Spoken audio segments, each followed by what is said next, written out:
Well, as Mr. Hootie Hoo says a couple of times a week, this is going to be a fun video because we've got another Marlin Model 336, and this one is special. If you'll stick around just a few minutes, I'll tell you why.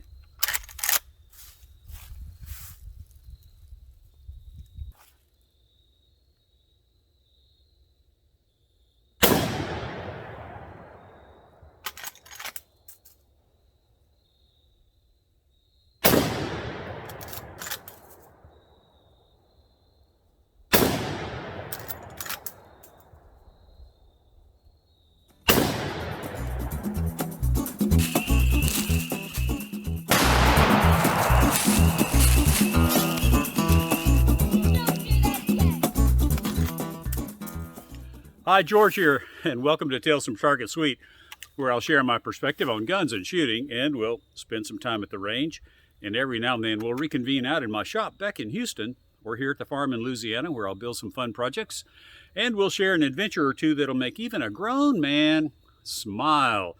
And yes, well, let me finish unloading this guy, and I sure hope I can find all that brass. But we do have a special Marlin Model 336 today. This one, it was actually manufactured the year that I was born. It's a 1950 Marlin Model 336SC. And the SC stands for Sporting Carbine. And that's because it has a shorter magazine. And I don't know if you saw how many rounds I put in there, but it holds 5 rounds.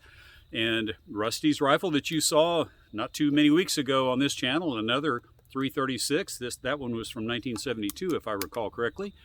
Had the full-length magazine, and how many rounds did that hold? It also held 5. And so the Marlin Model 336 SC. And let me just give you a real quick rundown. Hold your breath.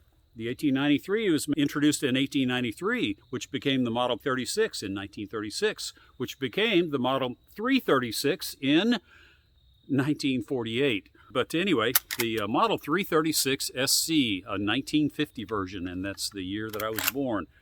And so if you do your math, that means that I'm 50 years old, right on the money.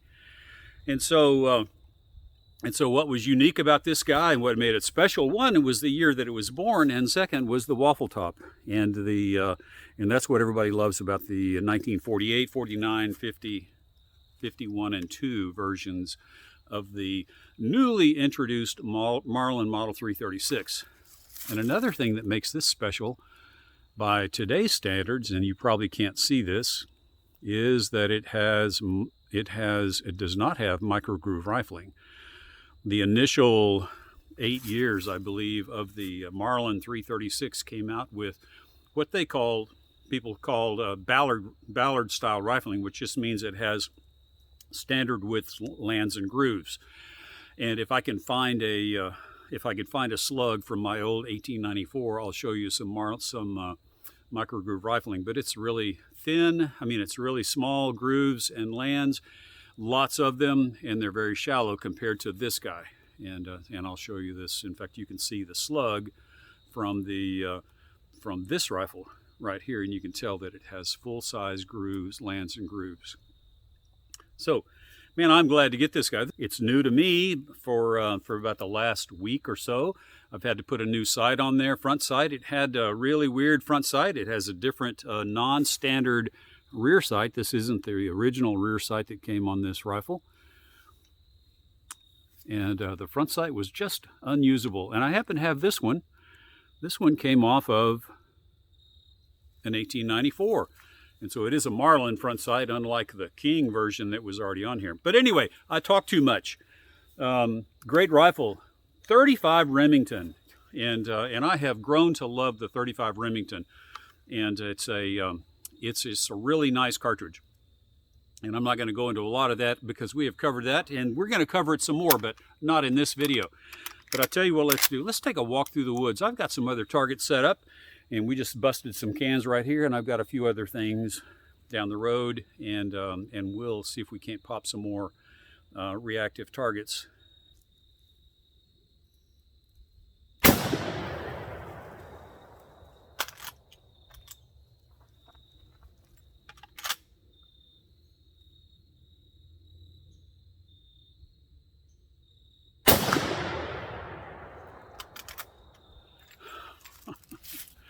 And I like this gun. I really do. It shoots really well. And I wish you guys could be down here later to help me pick up all the mess. Oh, there's another target right there. Right there. Right there. But let's bust that other milk jug.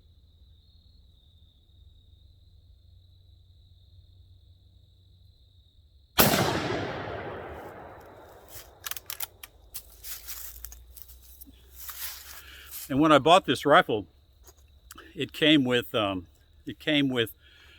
300 rounds of brass. And so, wow, I've got all the brass that I will ever need if I can just remember to pick up most of it. And ooh, I see some more targets down there. But you can tell we are all the way down on the creek. And there it is. It's got some water because we got tons of rain last night.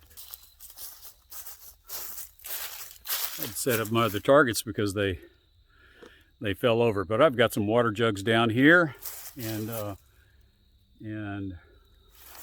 today we're shooting. These are Sierra Pro Hunter 200 grain round nose bullets, and it is the 200 grain round nose is the kind of the most common offering for the 35 Remington. And I normally like to show you some Starline brass, but Starline doesn't make brass for the 35 Remington.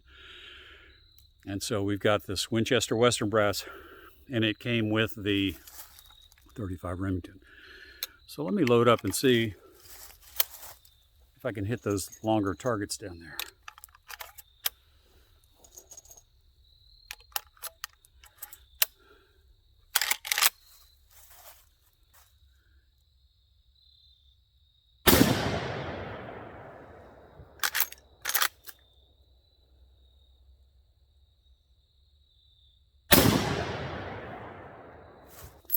Right.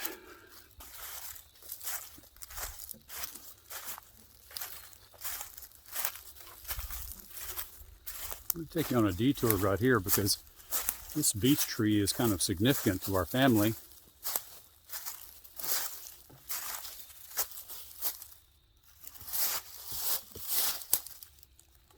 You notice that right there? Those initials are carved by, probably by me, but maybe by my daughter, I'm not sure. But anyway, that is my daughter's initials.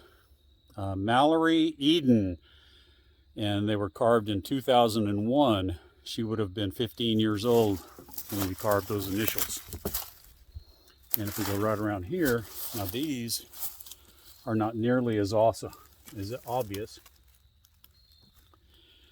But this is my son's initials, Garrett Austin, in his last name. And I don't know who AK is, but he's carved his initials here. And I don't know the year that Austin carved his initials. But anyway, this old beech tree has been here a long time, and there used to be a beech tree right around the corner that had the initials of my grandfather, my uncle, and a cousin, from all carved in 1957. But anyway, it's really neat to have a little historic connection to the farm. All right, now let's see. I think I can set up right here. There's a water jug that's right in here. It's a big water jug. And I'm going to have to thread the needle between two branches about like this. Let me see if I can get it through there. And if not, we'll see if I go through that limb, if it will still bust that water jug. Let's give it a try.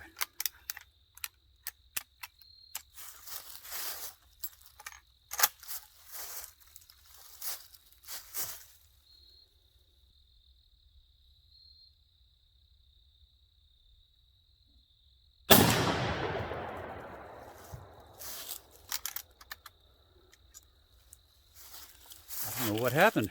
It seemed to bust the water jug, but it's also still standing there. So I'm going to try one more shot and see.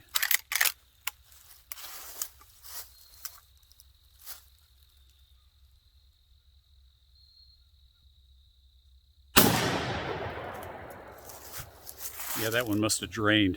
That must have drained the well. Let's go take a look and see what happened with that water jug. Oh yes. Oh yeah. Let me take the.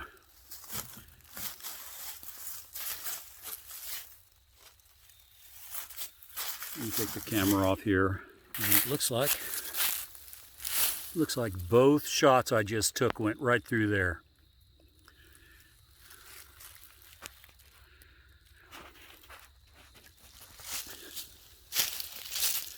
And it looks like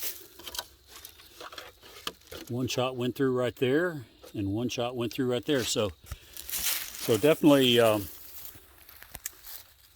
deflected going through that piece of ironwood right there. But hey, I tell you what, I see another, and it's our final target. There is some a can of hominy way up there. Let me get set up and we'll bust that can of hominy. And what I was going to tell you about is I had one of my patrons. One of them sent me a message this morning and said, and it was a pretty lengthy message, and I appreciated it. But he was basically saying, suggesting that I start adding some content for brand new shooters, guys and girls that are wanting to get into the shooting sports that don't really know anything. And so what I'm going to do is I'm going to launch a new series it's actually going to post on Friday evening, and it's going to be called Gun Stuff for Newbies, and then I'll have a particular subject at the end of that. But that's going to be the format of that Friday night post. So anyway, if you have any ideas or thoughts that you'd like to throw in there, please drop a comment and let me know. And we're going to launch, Lord willing, we're going to launch this Friday night with gun stuff for newbies. Now, let me get set up with the high-speed camera, and we'll bust that big can of white hominy.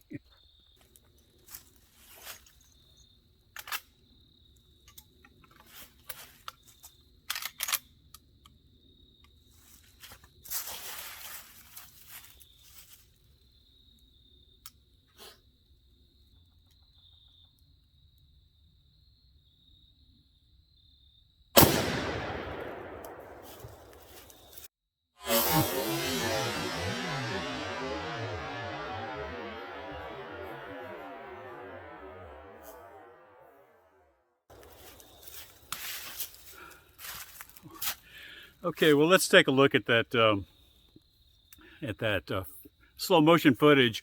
And by the way, one thing I didn't tell you is that the Marlin Model 336 was introduced in 1948, and it wasn't until 1956 that they introduced the micro-groove rifling in the centerfire in the Model 336. They started in 1953 with the rimfire rifles. But anyway, hey, thanks a lot, and I'll see you guys in the next video. And don't forget, leave me a comment about gun stuff for newbies, and I'll see you in the next video.